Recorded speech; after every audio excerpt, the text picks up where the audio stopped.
I stood in front of my boss's office door, heart pounding. The file in my hands felt heavier than it should. For months, he'd undermined me, belittled my work, and made every day a living hell. But today, I was done. I knocked, and when he barked, "Come in," I stepped through the door. His eyes narrowed as I placed the file on his desk.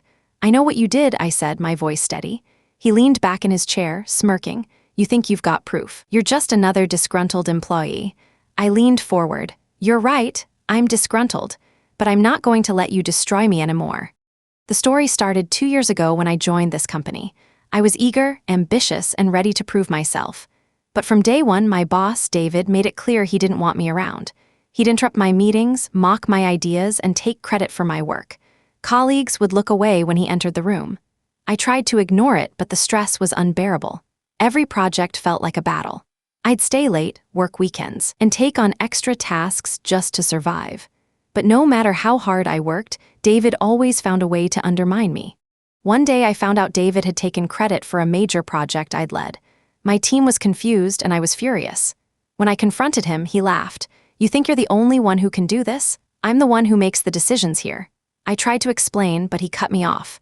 "You're not the boss, you never will be." That moment was the breaking point. I knew I couldn't keep working under him, but quitting wasn't an option, not yet.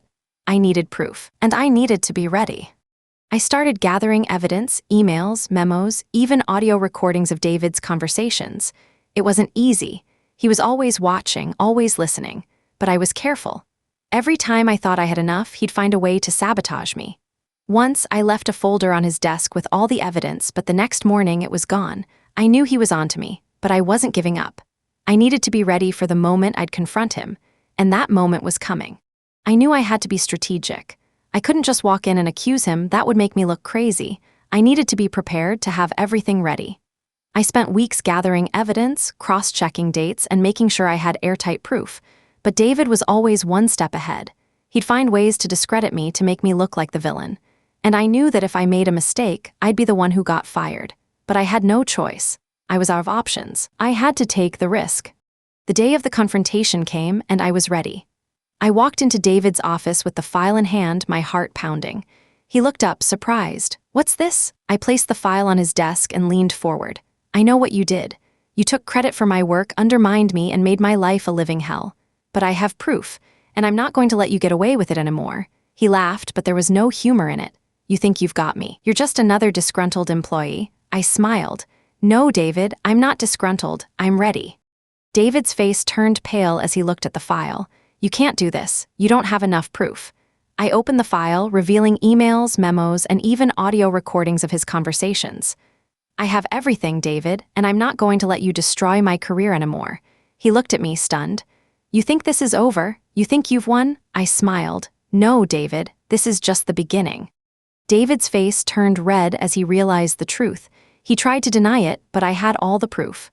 The next day, I walked into the office, ready to face whatever came next. But David was gone. The company had fired him, and I was promoted.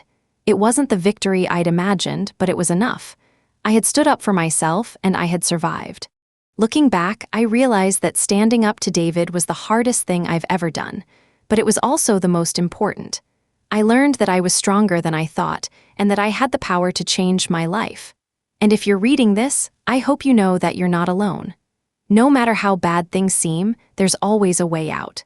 If you're in a situation like mine, remember that you're not alone. There are people out there who care, and there are resources available to help. Don't be afraid to speak up, and don't be afraid to fight for what's right. You have the power to change your life, and I believe in you.